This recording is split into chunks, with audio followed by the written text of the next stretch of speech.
So yan mga boss, meron ako ditong isang technique o kaya life hack na i-share ko sa inyo. So ito, dahil may mga awang-awang yan, may mga awang-awang yan. Ayan, may awang, pati doon, pati to. Ipilapan natin yan mga bossing. Ang ginagamit ko sa pagpilap ng mga ganito, mga boss, mga awang, is yung ganito. At saka, sabon mga boss, sabon.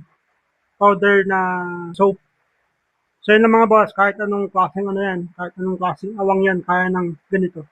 Tapos gamitan nyo syempre ng tree frog.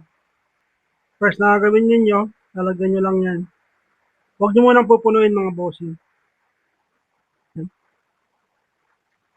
Saka sidsirin nyo mga boss. Sidsirin nyo yan.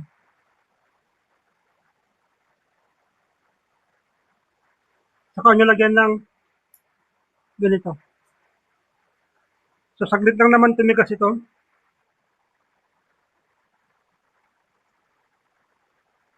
Pag nalagyan nyo ng ganito mga boss, ng glue, lagyan nyo ulit ng sabon.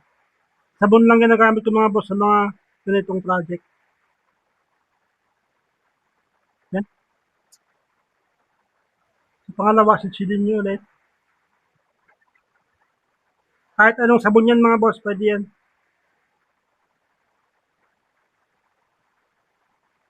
Yan. So, lagyan ulit natin.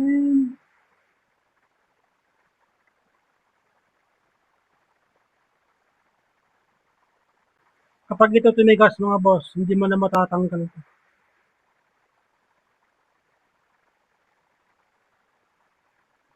So last, lagyan natin yung panghuli.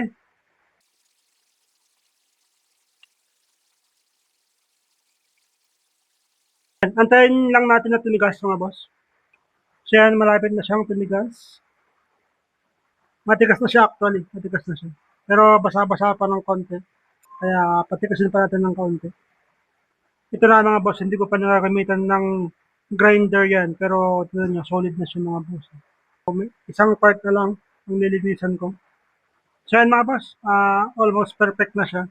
Saka pansinin nyo yan mga bossing. Ayan, no? Solid yan, solid.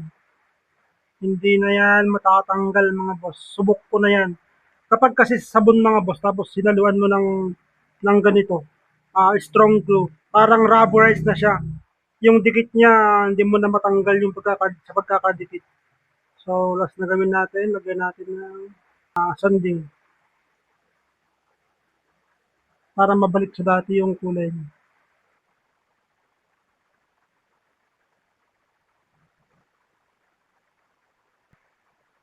Yan. Okay.